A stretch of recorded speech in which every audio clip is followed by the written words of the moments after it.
ಜನತೆಯಲ್ಲಿ ರಾಜಕೀಯ ಕೋಮುದ್ವೇಷ ಭಾವನೆ ಮೂಡಿಸುವ ಉದ್ದೇಶದಿಂದ ಶ್ರೀಗಂಧ ಸಾಂಸ್ಕೃತಿಕ ಸಂಸ್ಥೆ ಮತ್ತು ಮಂಥನ ಟ್ರಸ್ಟ್ ನಡೆಸುತ್ತಿರುವ ಗೀತಗಾಯನ ಸ್ಪರ್ಧೆಗೆ ವಿದ್ಯಾರ್ಥಿಗಳನ್ನು ಕಳುಹಿಸಬಾರದು ಎಂದು ಎನ್ಎಸ್ಯುಐ ಮನವಿ ಸಲ್ಲಿಕೆ ಮಾಡಿದೆ.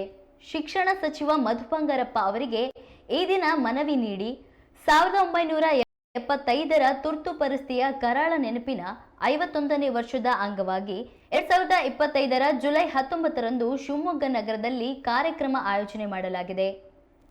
ತಮ್ಮ ಪುತ್ರ ಕೆಇ ಕಾಂತೇಶ್ ರಾಜಕೀಯದಲ್ಲಿ ನೆಲೆಯೂರುವಂತೆ ಮಾಡಲು ಮಾಜಿ ಸಚಿವ ಕೆಎಸ್ ಈಶ್ವರಪ್ಪನವರು ಈಗ ದೇಶಭಕ್ತಿಯ ನಾಟಕ ಮಾಡ್ತಿದ್ದಾರೆ. ಅದಕ್ಕೆ ವಿದ್ಯಾರ್ಥಿಗಳನ್ನು ದುರ್ಬಳಕೆ ಮಾಡಿಕೊಳ್ತಾ ಇದ್ದಾರೆ ಎಂದು ದೂರಿದರು.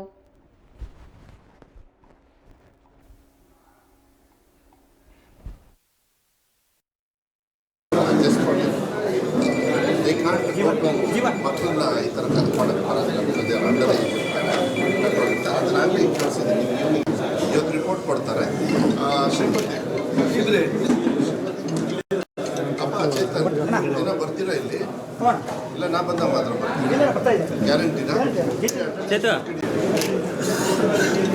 Camera camera